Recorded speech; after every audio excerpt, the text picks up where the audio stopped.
द्वितीय अध्याय विनियोग। ओम मध्यम चरित्र विष्णु ऋषि महालक्ष्मी देवता उश्रिक छंदः शाकंभरी शक्ति दुर्गा बीजम वायुस्तम यजुर्वेदः स्वरूपम श्री महालक्ष्मी प्रतीर्थे मध्यम चरित्र जपे विनियोग। ओम मध्यम चरित्र के विष्णु ऋषि महाकाल लक्ष्मी देवता उश्रिक छंद शाकंभरी शक्ति दुर्गा बीज वायु तत्व और यजुर्वेद स्वरूप हैं। श्री महालक्ष्मी जी की प्रसन्नता के लिए मध्यम चरित्र के पाठ में इनका विनियोग है। मैं कमल के आसन पर बैठी हुई प्रसन्न मुख वाली महिषासुरमर्दिनी भगवती महालक्ष्मी का भजन करता हूँ, जो अपने हाथों में अक्षमाला परशा गदा बाण वज्र पद्म धनुष कुंडिका दंड शक्ति खड़ग ढाल शंख घंटा मधुपात्र शूल पाश और चक्र धारण करती हैं। ऋषि कहते हैं, पूर्व काल में देवताओं और असुरों के पूरे 100 वर्षों तक घोर संग्राम हुआ था। उसमें असुरों का स्वामी महिषासुर भी और देवताओं के नायक इंद्र थे। उस युद्ध में देवताओं की सेना महाबली असुरों से परास्त हो गई। संपूर्ण देवताओं को जीतकर महिषासुर इंद्र बन बैठा। तब पराजित देवता प्रजापति ब्रह्मा जी को आगे करके उस स्थान पर गए जहाँ भगवान शंकर और विष्णु विराजमान थे। देवताओं ने महिषासुर के पराक्रम तथा अपनी पराजय का यथावत वृतांत उन दोनों देवासुरों से विस्तार पूर्वक कह सुनाया। वे बोले, भगवान, महिषासुर और सूर्य, इंद्र, अग्नि, वायु, चंद्रमा, यम और वरुण अन्य देवताओं को भी अधिकार छीनकर स्वयं ही सबका अधिष्ठाता बन बैठा है। उस दुरात्मा महेश ने समस्त देवताओं को स्वर्ग से निकाल दिया है। अब वे मनुष्यों की भांति पृथ्वी पर विचरते हैं। दैत्यों की ये सारी करतूत हमने आप लोगों को कह सुनाई। अब हम आपकी शरण में आए हैं, उसके वध का कोई उपाय सोचिए। इस प्रकार देवताओं के वचन सुनकर भगवान विष्णु और शिव जी ने दैत्यों पर बड़ा क्रोध किया। उनकी भौहें तन गई और मुंह टेढ़े हो गए। अब अत्यंत कोप में भरे हुए चक्रपाणी श्री विष्णु जी के मुख से एक महान तेज प्रकट हुआ। इसी प्रकार ब्रह्मा, शंकर तथा इंद्र और अन्य देवताओं के शरीर से भी बड़ा भारी तेज निकला। वो सब मिलकर एक हो गए। महान तेज का वो पुंज ज्वलमान पर्वत सा जान पड़ा। देवताओं ने देखा, वहाँ उसकी ज्वालाएं संपूर्ण दिशाओं को में व्याप्त हो रही थीं। संपूर्ण देवताओं के शरीर से प्रकट हो गई उस तेज की कहीं भी तुलना नहीं थी। एकत्रित होने पर एक नारी के रूप में परिणित हो गया और अपने प्रकाश से तीनों लोकों में व्याप्त जान पड़ा। भगवान शंकर का जो तेज था उससे उस देवी का मुख प्रकट हुआ। यमराज के तेज से उनके सिर में बाल निकल आए। श्री भगवान विष्णु के तेज से उनकी भुजाएं उत्पन्न हुई। चंद्रमा के तेज से दोनों स्तन और इंद्र के तेज से मध्य भाग कटि प्रदेश का प्रादुर्भाव हुआ। वरुण के तेज से जंघा और पिंगली तथा पृथ्वी के तेज से नितंब भाग प्रकट हुआ।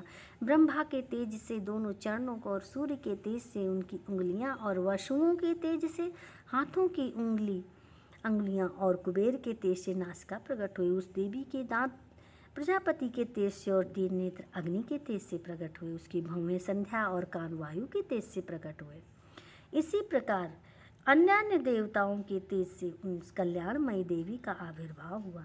तदंतर समस्त देवताओं के तेज पूज्य का प्रकट हुई देवी को देखकर महिषासुर के सताए हुए देवता बहुत प्रसन्न हुए। पिनाकधारी भगवान शंकर ने अपने शूल से एक शूल निकाल कर उन्हें दिया। फिर भगवान विष्णु ने अपने चक्र से उत्पन्न करके भगवती को अर्पण किया। वरुण ने शंख भेंट किया और अग्नि ने शक्ति दी और वायु ने धनुष तथा बाण से भरे हुए 2 तरकस प्रदान किए। सहस्त्र नेत्रों वाले देवराज इंद्र ने अपने वज्र से वज्र उत्पन्न करके दिया और ऐरावत हाथी से उतार कर 1 घंटा भी प्रदान किया। यमराज ने काल दंड से दंड, वरुण ने पास, प्रजापति ने स्फटिक कच्छ की माला तथा ब्रह्मा जी ने कमंडल भेंट किया। सूर्य ने देवी के समस्त रोमकूपों में अपनी किरणों का तेज भर दिया। काल ने उन्हें चमकती हुई ढाल और तलवार दी। क्षीर समुद्र ने उज्ज्वल हार तथा कभी जीर्ण न होने वाला दिव्य वस्त्र भेंट किए। साथ ही उन्होंने दिव्य चूड़ामणि, 2 कुंडल, कड़े, उज्ज्वल अर्धचंद्र तथा सब बाहुओं के लिए कयूर दोनों चरणों के लिए निर्मल नूपुर, गले की सुंदर हंसली और सब उंगलियों में पहनने के लिए रत्नों से बनी अंगूठियां भी दी। विश्वकर्मा ने उन्हें अत्यंत निर्मल फरसा भेंट किया, साथ ही अनेक प्रकार के अस्त्र और अभेद चक्र दिए। इसके सिवा मस्तक और वक्षस्थल पर धारण करने के लिए कभी न कुम्हलाने वाले कमलों की मालाएं दी। जलधि ने उन्हें सुंदर कमल का फूल भेंट किया। हिमालय ने सवारी के लिए सिंह तथा भांति भांति के रत्न समर्पित किए। धनाध्यक्ष कुबेर मधु से भरा पान पात्र दिया तथा संपूर्ण नागों के राजा शेष ने, जो इस पृथ्वी को धारण करते हैं, उन्हें बहुमूल्य मणियों से विभूषित नगरहार भेंट दिया। इसी प्रकार अन्य देवताओं ने भी आभूषण और अस्त्र शस्त्र देकर सब देवी का सम्मान किया। तत्पश्चात उन्होंने बारंबार अट्टहास उच्च स्वर से गर्जना की। उनके भयंकर नाद से संपूर्ण आकाश गूंज उठा। देवी का ये अत्यंत उच्च स्वर से किया हुआ सिंहनाद कहीं भी समा ना सका। उसके सामने लघु प्रतीत होने लगा। उससे बड़े जोर की प्रतिध्वनि हुई, जिससे संपूर्ण विश्व में हलचल मच गई और समुद्र कांप उठे, पृथ्वी डोलने लगी और समस्त पर्वत हिलने लगे। उस समय देवताओं ने अत्यंत प्रसन्नता के साथ सिंहवाहिनी भवानी से कहा, देवी जय हो, देवी तुम्हारी जय हो। साथ ही महर्षियों के भक्ति भाव से विनम्र होकर उनका स्तन किया। संपूर्ण त्रिलोकी को क्षोभग्रस्त देख दैत्यगण अपनी समस्त सेना को कवच आदि से सुसज्जित कर दोनों हाथ हथियार ले सहसा उठ खड़े हो गए। और उस समय महिषासुर ने बड़े क्रोध में आकर कहा, आह, ये क्या हो रहा है। फिर वो संपूर्ण असुरों से घिर कर वो सिंहनाद की ओर लक्ष्य करके दौड़ा और आगे पहुंचकर उसने देवी को देखा, जो अपनी प्रभा से तीनों लोगों को प्रकाशित कर रही थी। उनके चरणों के भार से पृथ्वी दबी जा रही थी, माथे के मुकुट से आकाश में रेखा सी खींच रही थी तथा वह अपने धनुष की टंकार सातों पातालों को क्षुब्ध किए दे रही थी। देवी अपनी हजारों भुजाओं से संपूर्ण दिशाओं को आच्छादित करके खड़ी थी। तदंतर उनके साथ दैत्यों का युद्ध छिड़ गया। नाना प्रकार के अस्त्र शस्त्रों से प्रहार से संपूर्ण दिशाएं उद्भासित होने लगी। चिछुर नामक महान असुर महिषासुर का सेना नायक था। वो देवी के साथ युद्ध करने लगा। अन्य दैत्यों की चतुरंगणी सेना को लेकर चामर भी लड़ने लगा। 60,000 रथियों के साथ आकर उदग्र नामक महादैत्य ने लोहा लिया। 1 करोड़ रथियों के साथ लेकर महाहनु नामक दैत्य युद्ध करने लगा, जिनकी रुएं तलवार के समान तीखी। और अश्लोमा नामक दैत्य 5 करोड़ रथी सैनिकों सहित युद्ध में आ डटा। 60 लाख रथियों से घिरा हुआ वाष्कल नामक दैत्य भी युद्ध भूमि में लड़ने लगा। परिवारित नामक राक्षस हाथी सवार और घुड़सवारों के अनेक दलों को तथा 1 करोड़ रथियों की सेना लेकर युद्ध करने लगा। बिडाल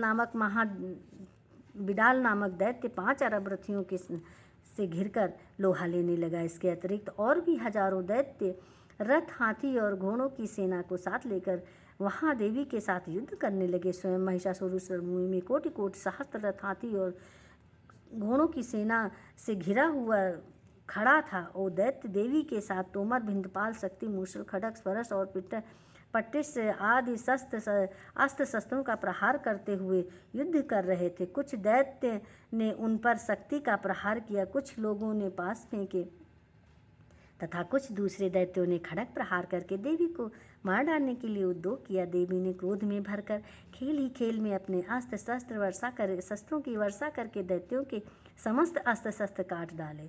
उनके मुख पर परिश्रम का थकावट रंच मात्र भी चिन्ह नहीं था। देवता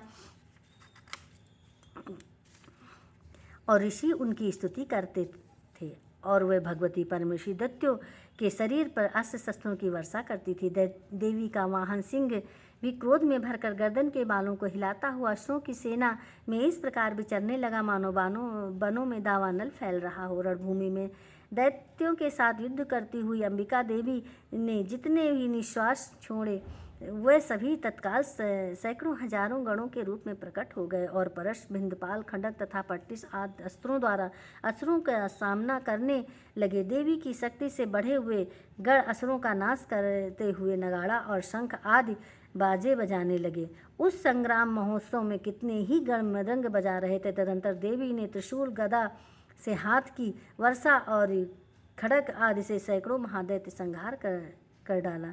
कितनों का घंटे भयंकर भय नाद से मूर्छित करके मार गिराया। बहुतेरे दैत्य पाश बांधकर धरती पर घसीटा। कितने ही दैत्य उसकी तीखी तलवार मार से दो दो टुकड़े हो गए।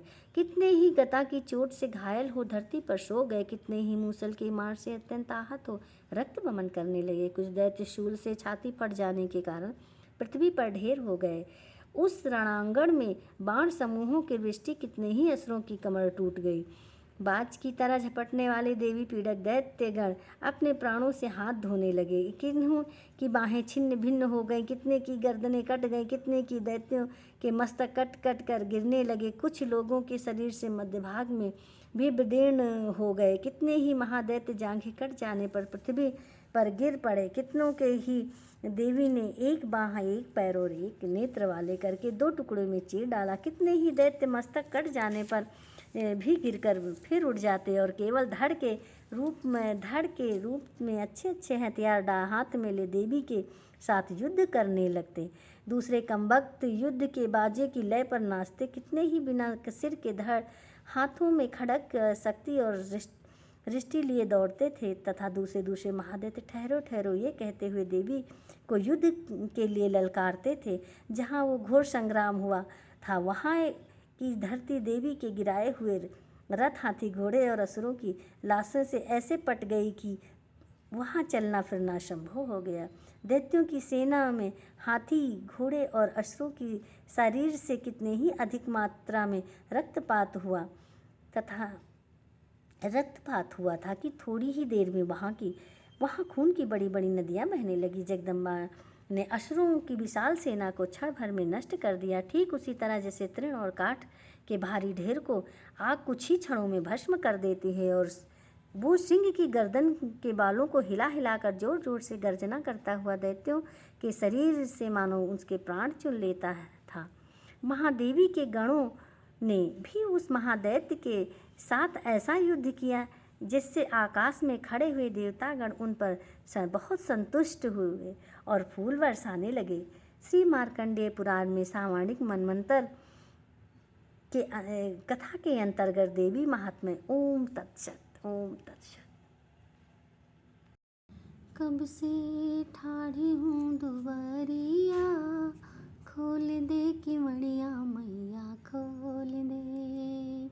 कब से ठाढ़ी हूँ दुआरिया, खोल दे किवड़िया मैया खोल दे।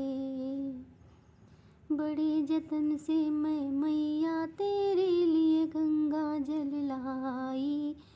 अरे खोल किवड़िया अंदर आऊं, खोलो किवड़िया अंदर आऊं, माँ तुमको नहलाऊं, बीती जात है उमरिया। खोल दे किवड़िया मैया खोल दे।